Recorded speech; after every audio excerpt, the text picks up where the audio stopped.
Hello students, welcome to my YouTube channel. This is Poonam, your maths teacher. और आज की इस वीडियो में हम करेंगे एग्जाम्पल नंबर 2 पॉलिनोमियल चैप्टर से। ठीक है, हम इसमें एग्जाम्पल नंबर 2 में देखिए क्या बोला गया है। Find the zeros of the quadratic polynomial. एक क्वाड्रेटिक पॉलिनोमियल गिवन है x square plus 7x plus 10 and verify the relationship between the zeros and the coefficient. According to new edition book में भी आई थिंक एग्जाम्पल नंबर 2 है, तो आप लोग check कर लीजिएगा। ये मेरे पास पुरानी बुक है, इसमें एग्जाम्पल नंबर 2 है और आई थिंक न्यू एडिशन में भी एग्जाम्पल 2 ही आपका मेंशन होगा। If in case example number 2 mention नहीं है तो प्लीज आप चेक कर लीजिएगा। और क्वेश्चन सारे सेम है और इस चैप्टर में आई थिंक फर्स्ट एक्सरसाइज भी डिलीट नहीं है, सेकंड भी डिलीट नहीं है, तो एग्जाम्पल नंबर 2 ही न्यू एडिशन में भी होगा। तो फाइंड द जीरो। इस क्वाड्रेटिक पॉलिनोमियल के आपको पहले तो जीरोस फाइंड करने हैं एंड जीरोस फाइंड करने के बाद उसको वेरीफाई करना है relationship between zeros and the coefficient.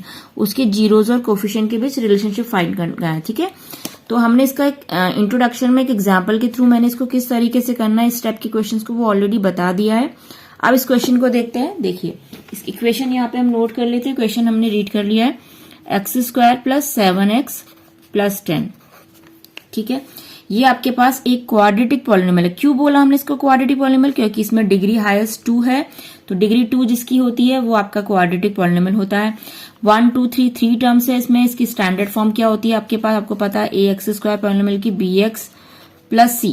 तो ये क्वाड्रेटिक पॉलिनोमियल है। क्वाड्रेटिक पॉलिनोमियल को आप जब फैक्टर करते हैं उसके या जीरोस फाइंड करते हैं तो हम बेसिकली जो हमारा मेथड होता है फैक्टराइजेशन मेथड की तरफ ही हम जाते हैं और उसके थ्रू हम अपने जीरोस फाइंड करते हैं। तो फैक्टराइजेशन मेथड में आपको लास्ट नंबर देखना होता है 10 नंबर। 10 के ऐसे दो फैक्टर्स बताने होते हैं जिसको ये वाला साइन देखते हैं, प्लस करने पे 7 आए। तो प्लस करने पे 7 आए तो ऐसे कौन से फैक्टर हो सकते हैं? 5 इंटू 2। ठीक है, 5 इंटू 2 यानी कि 5 को 2 से मल्टीप्लाई करेंगे तो 10 होना चाहिए। और इस साइन को लास्ट वाला साइन देखते हैं 5 प्लस 2 और दोनों को प्लस करें तो मिडिल टर्म 7 आनी चाहिए। ठीक है, तो ये कर लेते हैं। 7x को स्प्लिट करेंगे किसमें? 5 और 2 में। तो यहाँ पे 7 की जगह 5 प्लस 2 करेंगे, साथ में x भी है तो उसको डायरेक्टली 5x प्लस 2x लिख देते हैं, विद x के साथ लिखेंगे, प्लस 10। यहाँ पर कॉमन क्या है आपके पास? x। तो यहाँ पे कितना आ गया? 2x में से एक x बाहर आ गया तो x प्लस 5, प्लस इधर क्या कॉमन है आपके पास? 2, x प्लस 5। देखिए 2 बाहर आएगा तो यहाँ पे तो x रहेगा और 2 10 को डिवाइड करेगा तो 5 टाइम कैंसिल हो जाएगा। ठीक है, तो ये आपका बेसिक मेथड है, क्लास 8th और 9th से आप करते आ रहे हैं। देन यहाँ पे x प्लस 5 कॉमन आ जाएगा तो अंदर क्या रहेगा? x प्लस 5 बाहर आया तो बचा क्या? x plus 2।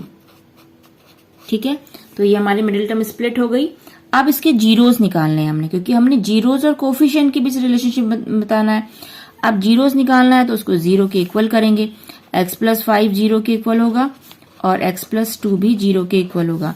तो x की वैल्यू कितनी आ जाएगी? -5 और यहां से x की वैल्यू -2। देखो प्लस 5 उधर जाएगा तो -5 होगा, प्लस 2 राइट हैंड साइड जाएगा तो -2। तो यहाँ पे 2 जीरोज आपके निकल के आ गए। अब इन जीरोज को हम क्या बोलते हैं? Alpha and beta. ठीक है, ये हमारा हो जाता है अल्फा और इसको हम बोल देते हैं बीटा। ठीक है, तो आपने देखा कि इन जीरोज के नेम अल्फा और बीटा हो गया, तो यानी कि अल्फा इक्वल्स टू आपके पास आ गया -5 एंड बीटा इक्वल्स टू -2। अब हमने इनके निकालने हैं कोफिशिएंट। कोफिशिएंट यानी कि जो क्वाड्रेटिक पॉलिनोमियल है उसकी हमारी जो पॉलिनोमियल की स्टैंडर्ड फॉर्म होती है उससे हम कंपैरिजन करेंगे। इसका इसके संग कंपैरिजन होगा तो कंपैरिजन में देखेंगे आप a की वैल्यू कितनी आई। देखो एक्स स्क्वायर का कोफिशिएंट a है, यहाँ पे एक्स स्क्वायर का कोफिशिएंट 1 है तो a इक्वल्स टू 1 आ गया एंड b इक्वल्स टू देखिए कितना आ गया? 7 एंड c इक्वल्स टू कितना आ गया आपके पास? 10। ठीक है, तो ए बी सी हमारे कोफिशिएंट भी निकल के आ गए, कोफिशिएंट भी आ गए, जीरोस भी आ गए। अब इनके बीच रिलेशनशिप वेरीफाई करने के लिए 2 फॉर्मुलेज आपने करने होते हैं। पहला फॉर्मूला आपके पास होता है sum of zeros. Sum of zeros यानी कि अल्फा प्लस बीटा का सम किसके बराबर होता है? फॉर्मूला होता है -b/a। और दूसरी चीज हमने निकालनी होती है product of zeros. Product of zeros यानी कि प्रोडक्ट ऑफ जीरो यानी कि अल्फा बीटा का प्रोडक्ट किसके बराबर होता है? c/a के। जस्ट लेफ्ट हैंड साइड और राइट हैंड साइड आप वेरीफाई कर लीजिएगा, यानी कि लेफ्ट हैंड साइड ये और राइट हैंड साइड ये। अल्फा प्लस बीटा यानी कि -5 अल्फा है और बीटा कितना है? -2। तो -5 प्लस -2 माइनस माइनस प्लस 5 और 2 7, -7 आ गया आपका। अब आप बात करते हैं राइट हैंड साइड में b अपॉन ए निकालना है। b यानी कि 7 अपॉन ए 1, 7 अपॉन 1, लेकिन यहाँ माइनस साइन है तो माइनस आ जाएगा। तो 1 को 7 से डिवाइड करेंगे तो ये -7 हो जाएगा। तो देखिए ये वेरीफाई हो गया, यानी कि लेफ्ट और राइट इक्वल है। तो इसका मतलब आपके इसके जीरोस का सम और इसके कोफिशिएंट का जो रिलेशन है वो वेरीफाई हो रहा है। अब आते हैं product of zeros. Product of zero यानी कि alpha into beta, alpha into beta यानी कि -5 इंटू -2 equals to c upon a. C कितना आपके पास 10 अपॉन ए कितना है 1, माइनस माइनस प्लस 5 2 जा 10, ठीक है, माइनस माइनस प्लस हो गया 5 2 जा 10। तो आपने देखा, ये देखिए प्रोडक्ट ऑफ जीरो भी वेरीफाई हो गया। तो इस तरीके से आपने देखा कि दोनों ही वेरीफाई हो गए। तो हमारा ये क्वेश्चन में जो कोफिशिएंट और उसके जीरोस का आपके पास जो रिलेशनशिप है वो वेरीफाई हो गया। आप करेंगे एग्जाम्पल नंबर 3।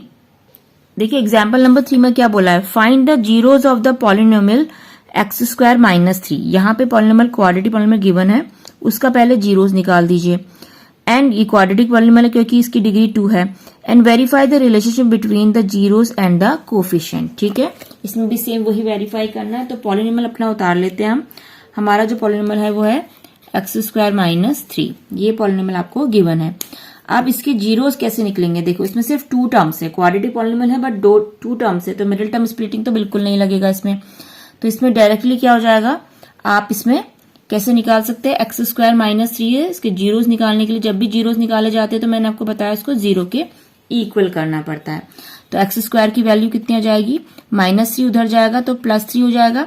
देन यहां से स्क्वायर हटके यहाँ रूट आ जाएगा, ठीक है, रूट आने पर इसकी वैल्यू 2 पार्ट्स में डिवाइड हो जाएगी, एक प्लस में और एक माइनस में। ये बात आपको सबको पता है, जब भी आपका रूट लगता है तो आपका प्लस माइनस में 2 आपके आंसर्स आते हैं, पॉजिटिव नेगेटिव। तो 2 जीरोस आपको कौन कौन से मिल गए, एक x +3 मिला और एक x -3। इन्हीं जीरोस के नेम को हम बोल देते हैं अल्फा। एक आपका अल्फा हो गया और ये आपका बीटा हो गया, ठीक है। तो हमने जीरोस के नाम रख देते हैं अल्फा और बीटा। अब इसके कोफिशिएंट निकालेंगे। कोफिशिएंट निकालने के लिए इसका कंपैरिजन करेंगे इस गिवन पॉलिनोमियल का, जो आपकी स्टैंडर्ड फॉर्म होती है पॉलिनोमियल की, इससे कंपैरिजन करेंगे, ठीक है।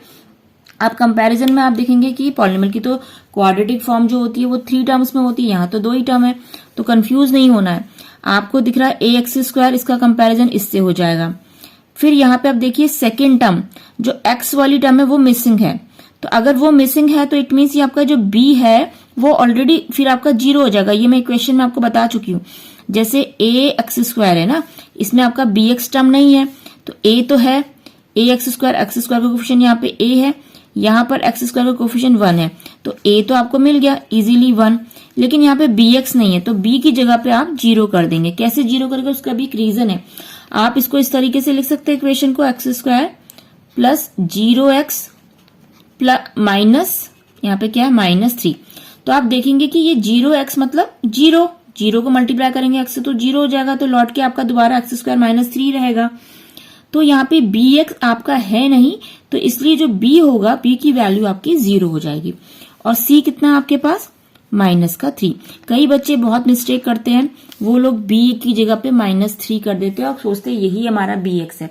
यहाँ पे x नहीं है, ये कांस्टेंट टर्म है। कांस्टेंट टर्म में मीन्स ये जो है आपके पास ये c दे रखा है, ये टर्म आपको दे ही नहीं रखी क्वेश्चन में, तो वो 0 कर दीजिएगा। तो a b c हमारे पास तीनों आ गए। जस्ट हमने फॉर्मूला अप्लाई करना है, sum of zeros. Sum of zeros यानी कि -b अपॉन a, ठीक है। तो जीरोस का सम कर दो, alpha plus beta -b upon a। तो अल्फा प्लस बीटा यानी कि √3 प्लस बीटा कितना है -√3। माइनस का ये अल्फा और बीटा को दोनों का सम करा, -b अपॉन a। माइनस तो ये साइन माइनस ऑलरेडी है, लेकिन b की वैल्यू कितनी है यहाँ पे 0 अपॉन a की वैल्यू कितनी है 1। तो देखिए √3 प्लस माइनस -√3 इक्वल्स टू 1 को 0 से डिवाइड करेंगे। कोई भी नेगेटिव 0 हो, नेगेटिव 0 मतलब 0 कभी 0 को ना कभी ऐसे माइनस माना जाता है ना पॉजिटिव। 0 इज तो 0 होता है, 0 के आगे कोई साइन लगाना उसका कोई एक मीनिंग नहीं है, तो आप इसको 0 सीधे 0 कर देंगे। तो ये आपका 0 इक्वल्स टू 0 आ गया। देन उसके बाद हम करेंगे product of zeros. Product of zeros, product of zeros कितना होता है c upon a. Product of zero यानी कि अल्फा बीटा का प्रोडक्ट, तो अल्फा को बीटा से प्रोडक्ट करेंगे √3 इंटू माइनस का √3 सी अपॉन ए। सी कितना है आपके पास -3 अपॉन ए कितना आपके पास 1। ठीक है, सी की वैल्यू कितनी है -3। तो आप देखेंगे यहाँ माइनस तो रहेगा ही साइन, √3 कितना हो जाएगा 3, और राइट हैंड साइड भी -3 आ गया, तो ये भी वेरीफाई हो गया। आई थिंक ये सबको पता होगा कि √3 इंटू √3 3 कैसे होता है, क्लास 9 में हम कर चुके हैं। जिसको नहीं पता है वो देख लीजिए। √3 इंटू √3 को 3 क्यों लिखा जाता है, ये बहुत बेसिक कंसेप्ट है। इस रूट की वैल्यू होती है 1/2। ठीक है, तो हम रूट ना लगा के 1/2 हो गया। अब इसके बेस सेम है तो पावर्स क्या हो जाएंगी, ऐड हो जाती है। ठीक है, पावर्स ऐड हो गई। अगर पावर्स ऐड हो गई तो यानी कि 1/2 को 1/2 से प्लस करके देखेंगे तो 2/2 आता है। आप एलसीएम लेके देखिएगा तो ये 1 हो जाएगा। ठीक है, तो 3 की पावर 1 आपके पास 3 हो गया। तो इस तरीके से हम √3 इंटू √3 3 लिखा जाता है। तो हमारे इसके एग्जाम्पल नंबर 3 भी कंप्लीट हो गया। अब नेक्स्ट वीडियो में हम करेंगे एग्जाम्पल नंबर 4, देन उसके बाद 5, और फिर उसके बाद हमारी एक्सरसाइज शुरू हो जाएगी। अगर वीडियो आपको पसंद आई तो लाइक शेयर सब्सक्राइब करना ना भूलें, और बेल आइकन को जरूर प्रेस कर दे ताकि आपको आने वाले नोटिफिकेशन मिलते रहे। इस चैनल में आपको क्लास 10 के अदर चैप्टर्स की भी वीडियोस देखने को मिलेगी। अगर आपको डायरेक्टली कोई चैप्टर देखना है तो आप प्ले लिस्ट में जाके उस चैप्टर को देख सकते हैं और वहां से सर्च कर सकते हैं। Thank you and thanks for watching.